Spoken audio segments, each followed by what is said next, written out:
So hello guys and welcome to this video. That is the ESD Scrambler, and in this video I'll be giving you a proper review and riding experience of this motorcycle. So like, share and subscribe. Link is in the description for the Instagram handle, and let's get riding.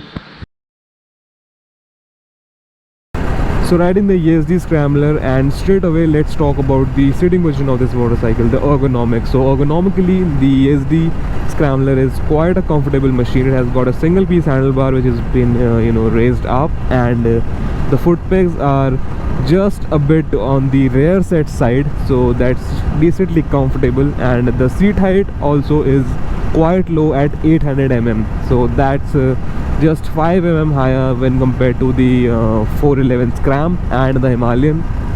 So that's decently comfortable, this motorcycle. I mean, it doesn't feel uncomfortable to ride. Now talking about the engine of this motorcycle, which has been derived from the Jawa Perak, it is a 334cc single cylinder liquid cooled motor, 4-valve head, and it is quite an interesting engine and in a quite interesting state of tune. Now this engine in this state of tune in the ESD Scrambler is producing about 29.1 horsepower and 28.2 newton meters of torque, to be exactly specific. And all the horsepower and torque this motorcycle produces at higher RPM. So the red line is at about 8,000ish RPM, and it also produces the peak horsepower at that RPM, so that's quite higher up in the rev range. And the tractability of this engine is decent. It's not the best in terms of tractability, not the best even when compared to the Himalayan, because the Himalayan feels very effortless in terms of power delivery due to its higher torque output, and also the power figures are produced lower in the rev range in the Himalayan and in the Scram.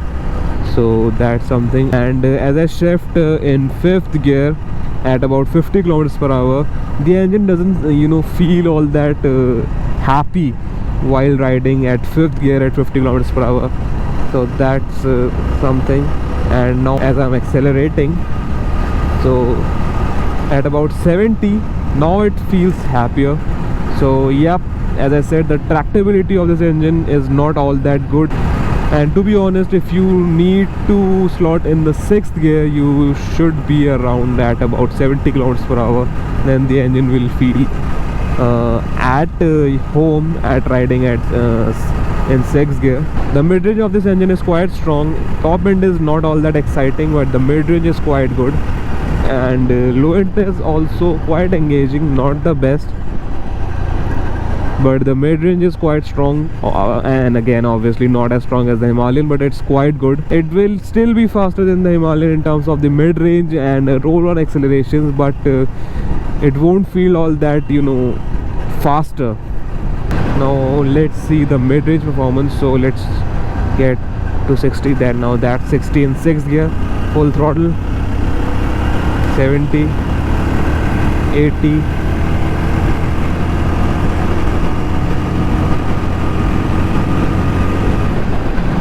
that was almost 100 in 6th gear from 60 kilometers per hour. And now I'm not riding single, I've got a pillion at the back, so the performance is quite good. It's not a slow motorcycle in any means, and it will do 0 to 100 in about 9.5 seconds, so that's decently quick, and will do a top speed of about 135 kilometers per hour, a true top speed of 135 kilometers per hour. Now talking about the braking performance of this motorcycle, the brakes are quite good. The front brake feels miles ahead in terms of feel and bite when compared to the Himalayan or the Scram.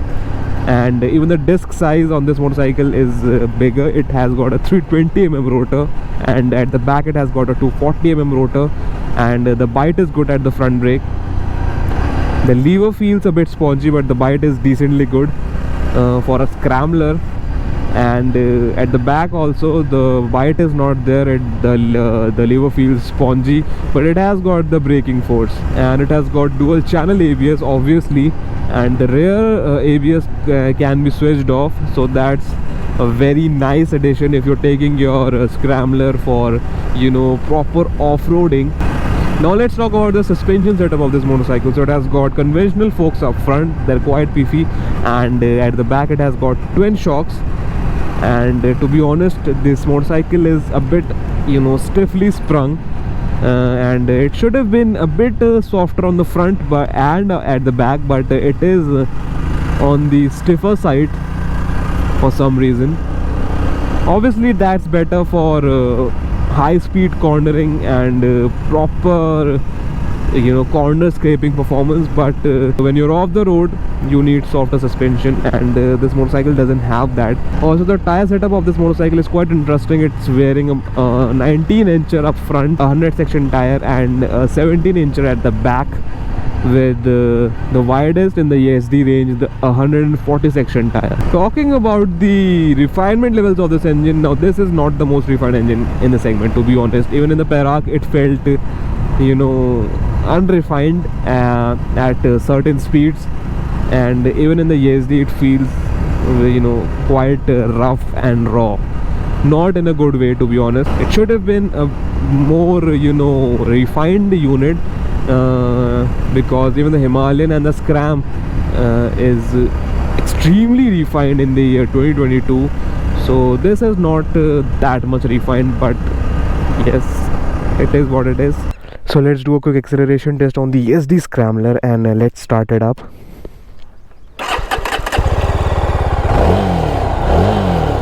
So first gear, let's try to launch it. Now it's in first gear.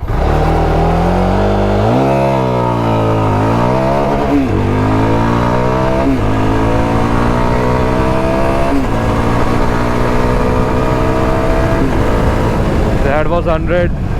This is the motorcycle, the ESD Scrambler, as you can see, and from the side profile it looks like a proper purposeful scrambler. And let's start from the front fascia of this motorcycle. So at the front it has got the LED headlamp with the ESD logo, and obviously an off-road type beak, and a normal mudguard too for extra protection, and 4 gaiters. And talking about the tires, it is wearing a 100 section tire, 19 inch rim. So the front rim of this motorcycle, as I said, is a 19 inch unit, spoke rims, and the disc size of this motorcycle is 320 mm with brakes from Bybri.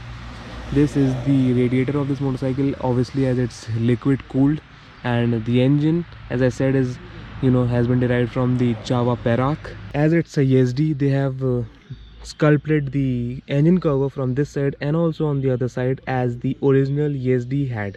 So it has got the edges like there was in the original ESD, and this is the side panel, Scrambler written, and legendary ESD. So that's the logo of the new ESD motorcycles. Now talking about the foot peg, this is the foot peg of this motorcycle. It is quite chunky and it has got rubber padding and off-road style rear brake lever for better grip.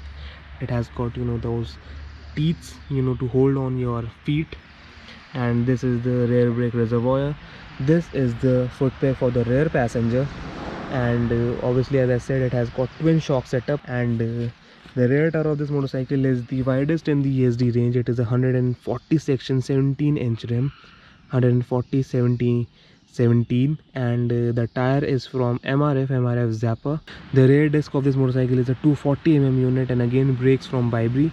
And obviously this is the exhaust of this motorcycle. As you can see, it's quite slick, similar design as the Jawa motorcycles. And talking about the rear part of this motorcycle, as you can see, this is the rear, and it has got this neatly integrated tail lamp and small indicators, and the tire hugger, which acts as a proper mudguard of this motorcycle, because as you can see, it already is wearing a tail tidy type design. And this is the other exhaust with the sari guard and similar ESD style engine cover on this side too. Now this is the tank of this motorcycle. It looks quite good and beautiful in terms of sculpting. That it is quite nicely sculpted, this tank, and it has got rubber padding there, ESD sticker, and ESD, legendary ESD right here. There is a lot of attention to detail on this motorcycle. Everywhere you will find ESD logos. Here's a ESD logo on the grip, on the key, on the tank. There are 2-3 logos on the tank and on the side. So attention to detail is top notch. And let's talk about the instrument console of this motorcycle. So this is the instrument console.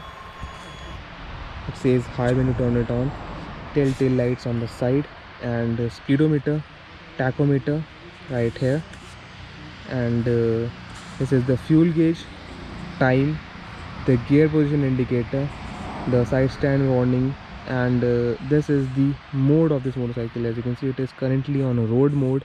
It has got an odometer and a twin trip meter. As you can see, that's the odo.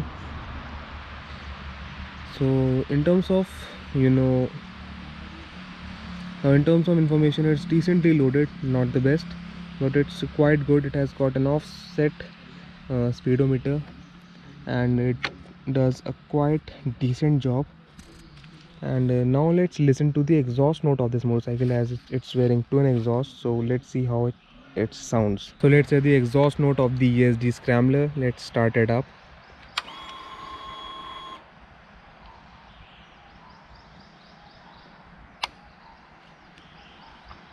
You have to pull the clutch, start it up, and here it rose to life. Let's listen the idle sound.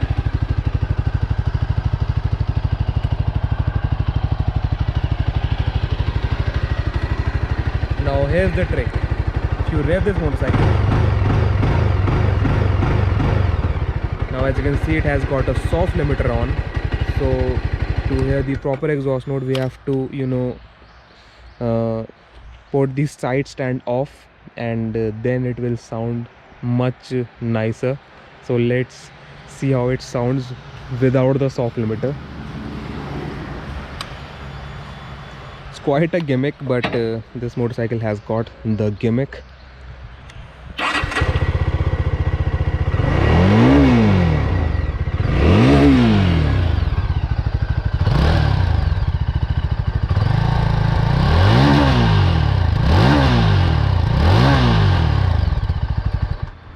So that's the exhaust note of this motorcycle.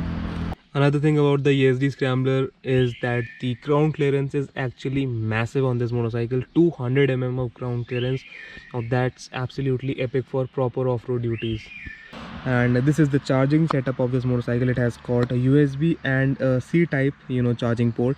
So that's quite handy. It looks like an afterthought, but it's quite handy. And also these are the switch gears of this motorcycle. As you can see, this is the mode and set button, up and down, and indicator button. This is the horn, and this is the placement for the high and low beam. This is the pass, and this is the high beam. It's quite new, but that's how it is. And it also has got the hazard setup. So this is the button for the hazard setup, and the starter button, and the kill switch. And let me just show you how the modes of this motorcycle, you can change the modes, how you can change the modes. So as I said, these are the mode buttons. So let's change the mode of this motorcycle. It has got 3 modes: road, rain, and off-road. So you press this button for about 5 seconds, and then the mode changes. So that's rain, and again pressing it for about 5 seconds, that's off-road. So in the off-road mode, the ABS properly cuts off at the back, so you only have the single channel ABS for proper off-road duties. And in the rain mode, the ABS gets a bit more intrusive. So that's how the ABS setup works, and the mode setup works on the ESD Scrambler. Now let's talk about the conclusion part of this video. Should you be buying the ESD Scrambler? Well, to be honest, if you want a proper off-road centric machine, and you're planning to buy the Scrambler, for that you should be looking for the Scram 411 or the Himalayan, or even the ESD Adventure, which is a much better equipped motorcycle in terms of off-road usability and almost a similar performance and power figures. But if you want a motorcycle for your daily commutes and highway touring, this could be a decently good motorcycle. And obviously in the year 2022 there are not a lot of motorcycles in the Scrambler format. This and the Scram 411 is probably the only one. So yep, if you really want a proper Scrambler, for yourself, you can buy this motorcycle. So this was it for this video. Like, share and subscribe. Link is in the description for the Instagram handle. And as always, ride safe and keep riding as hard as possible.